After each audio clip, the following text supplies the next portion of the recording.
ગુજરાત 18 લાઈવમાં આપનું સ્વાગત છે। શ્રી સરદાર ભવન ટ્રસ્ટ વડોદરા દ્વારા 1 જુલાઈ વસંત સ્મૃતિમાં નિબંધ હરીફાઈનું આયોજન કરાયું। શ્રી સરદાર ભવન ટ્રસ્ટ વડોદરા દ્વારા વસંત સ્મૃતિ નિબંધ સ્પર્ધાનું આયોજન, જેમાં વડોદરા શહેર જિલ્લાની શાળાઓના 681 વિદ્યાર્થીઓએ ભાગ લીધો। શ્રી સરદાર ભવન ટ્રસ્ટ વડોદરા દ્વારા 1 જુલાઈના રોજ વસંત સ્મૃતિમાં નિબંધ સ્પર્ધાનું આયોજન કરવામાં આવ્યું, જેમાં શહેર જિલ્લાની વિવિધ શાળાઓના 681 વિદ્યાર્થીઓએ ભાગ લીધો, જેમાં દરેક શાળાના પ્રથમ, દ્વિતીય, તૃતીય તેવા 23 શાળાના વિજેતા બાળકોનો કારગિલ દિન નિમિત્તે કાર્યક્રમ યોજવામાં આવ્યો। પ્રાથમિક માધ્યમિકના તમામ વિદ્યાર્થીઓને ટ્રોફી અને પ્રમાણપત્રો આપવામાં આવ્યા હતા, જેમાં કોટા વિસ્તારમાં આવેલ કેળવણી ટ્રસ્ટ વિદ્યાલયના બાળકોને પણ નંબર આવ્યો હતો।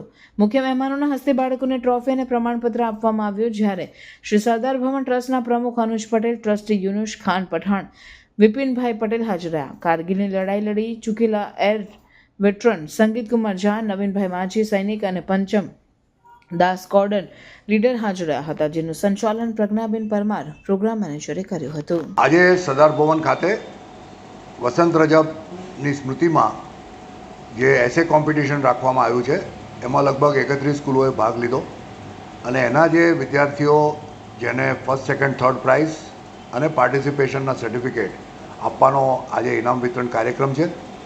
વસંત રજબની વાર્ષિક જયંતિ ટૂંકમાં જ આવવાની છે, પરંતુ આજના દિવસે કારગિલ વિજય દિવસે અમે આ બે પ્રોગ્રામ ભેગા કર્યા છે। એમાં અમારા મોંઘેરા મહેમાનો બી આવ્યા છે, જે લોકોનું અમે સન્માન કરવાના છીએ, અને સાથે સાથે વસંત રજબની સ્મૃતિ અમર રહે એ માટેના સરદાર ભવનના જે પ્રયત્નો છે, એ પ્રયત્નોને આજના આ કાર્યક્રમના માધ્યમથી અમે આગળ લઈ જવા માગીએ છીએ। संगीत एयर वाइडर संगीत कुमार झा हुआ। मैं अखिल भारतीय पुरुष सैनिक परिषद डिप्टी जनरल सेक्रेटरी हूँ, और ये बहुत गर्व की बात है कि आज कारगिल विजय दिवस के मौका पे मुझे यहाँ आने के लिए आमंत्रित किया गया, और ये कारगिल विजय दिवस 84 डेज तक चलता रहा। ये फुल फ्लैश लड़ाई नहीं लड़ी गई थी, क्योंकि यहाँ LOC बहुत कम जगह पे था और इंटरनेशनल प्रेशर था कि इसे वार डिक्लेयर नहीं करना है, और ये 3 मई से 1999 से स्टार्ट हुआ और 26 जुलाई 1999 को जाके समाप्त हुआ। इसमें चूँकि यह काफ़ी ऊंची चोटी पे थी और हमारे सैनिक नीचे थे, ये लड़ना काफ़ी मुश्किल काम था। 18,000 स्क्वायर फीट की ऊंचाई पे हमारे दुश्मन तैनात थे, और हमारे बंकरों को छुप करके उसमें घुस चुके थे। चूँकि अपना जो इंडिया और पाकिस्तान के साथ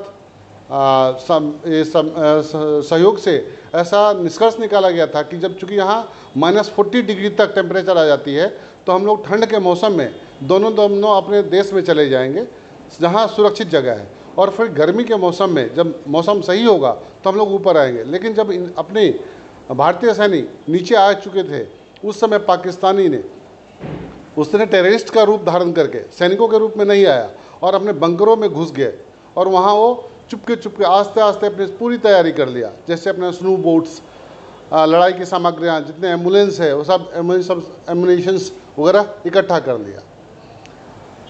तो 3 मई 1999 को एक चरवाहे का जो यॉक होता है वो गायब हो गया था।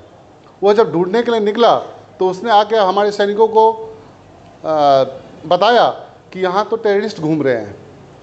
तब कैप्टन सौरभ गौलिया जी ने गया, अपने 5 सैनिकों के साथ पेट्रोलिंग के लिए गया, तो उन्हें बहुत ही निर्दयतापूर्ण अपने पाँचों सैनिकों का प्राण गंवाना पड़ा।